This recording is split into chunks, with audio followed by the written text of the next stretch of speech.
Today we get to see a space legend at work. Bruce McCandless. Bruce, in case you don't know, holds the record of being the fastest human of all time. Bruce, as you can imagine, is quite a hero to all the guys at NASA. But to appreciate Bruce's body of work and his record, we've got to go back in time.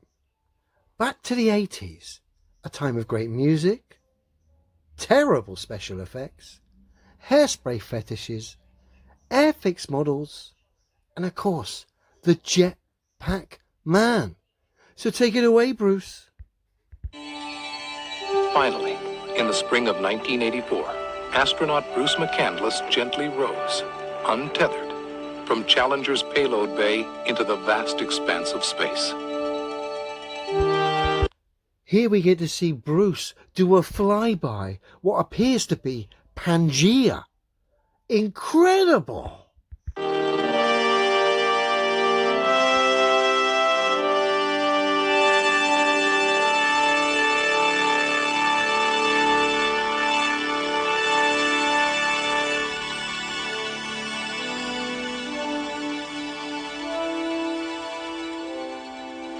The maiden voyage of the Manned Maneuvering Unit, the MMU, had begun.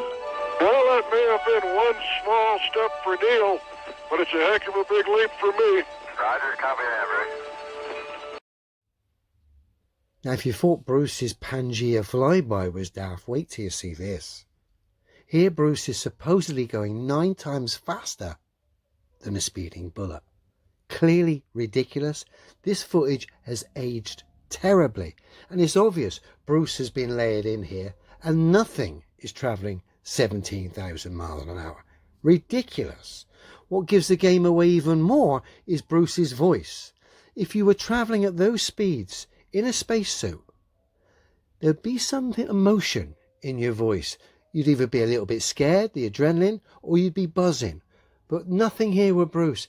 It's almost like he sat in a back room drinking tea and dunking his biscuits whilst doing the commentary for this. It's that obvious, just like the footage. So let's have a look.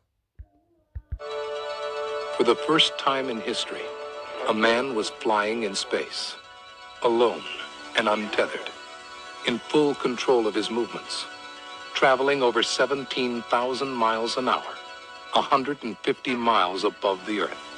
We sure have a nice flying machine here. Roger, it's a great team effort. Listen to him. We sure have a nice flying machine here. Ridiculous, Bruce. And what makes it even more ridiculous is when we go here. Bear with me. So if that footage of Bruce wasn't bad enough, we're supposed to believe he's hurtling around this ball, navigating all this space debris in this animation, supposedly giving us the detail of space debris for 1984. Supposed to believe Bruce is hurtling around the ball, navigating all that. So to see this obvious bit of fake footage one more time before I go. No space debris, no satellites, obviously not travelling at 17,000 miles an hour. Clearly fake. Bruce has obviously been layered in. And Bruce gives it away with his voice. No adrenaline, not buzzing, almost bored. Who would be bored doing 17,000 miles an hour? Bruce, you blew it.